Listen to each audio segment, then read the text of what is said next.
அனைவருக்கும் வணக்கம். நான் உங்கள் ஜெயமேனுகோபால். உங்கள் ஜாதகத்தில் லாபாதிபதி.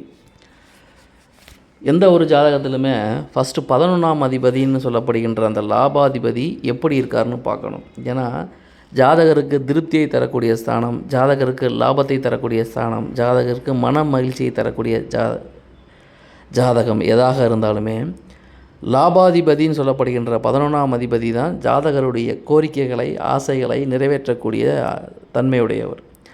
அந்த 11ஆம் அதிபதி ஒரு ஜாதகத்தில் வலுவாக இருந்துட்டார்னா, ஆட்சியாக, உச்சமாக, மூலத்திரிகோண வீட்லேயோ நட்பு வீட்லேயோ இருந்துட்டார்னா, குறிப்பாக அந்த 11ஆம் அதிபதியுடைய தசாபுத்தி நடக்கும் பொழுது ஜாதகருக்கு என்னென்ன நினைக்கிறாரோ அதெல்லாம் நடக்கும். வீடு வாங்கினா வீடு அமையும், சொத்து வாங்கினா சொத்து அமையும், கார் வாங்கினா கார் அமையும், வெளிநாடுக்கு போகிறனா வெளிநாடுக்கு போவார். என்ன நினைக்கிறாரோ அந்த விஷயங்கள் ஜாதகருக்கு நடக்கக்கூடிய காலகட்டம் தான் அந்த 11ஆம் அதிபதியுடைய தசாபுத்தி.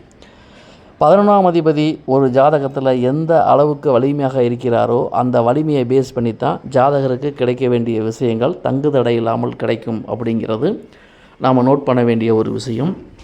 ஆக எந்த ஒரு ஜாதகத்திலுமே 11ஆம் அதிபதி கிடக்கூடாது. 11ஆம் அதிபதி லக்னாதிபதியோடவோ லக்னத்துக்கூடவோ தொடர்பு கொண்டிருந்தால் ஜாதகருடைய எண்ணங்கள் முழுமையாக நிச்சயமாக நிறைவேறும் அப்படிங்கிறதுல சந்தேகம் வேண்டாம்.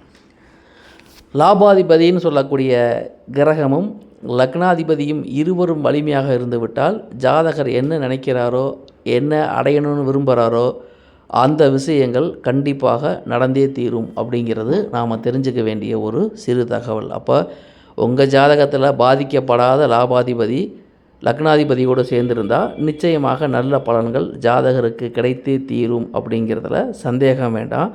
11ஆம் அதிபதி பாதிக்கப்பட்டால் அதை பொறுத்து ஜாதக பலன் வேறுபடும். இவை பொதுவான தகவல். நன்றி, வணக்கம்.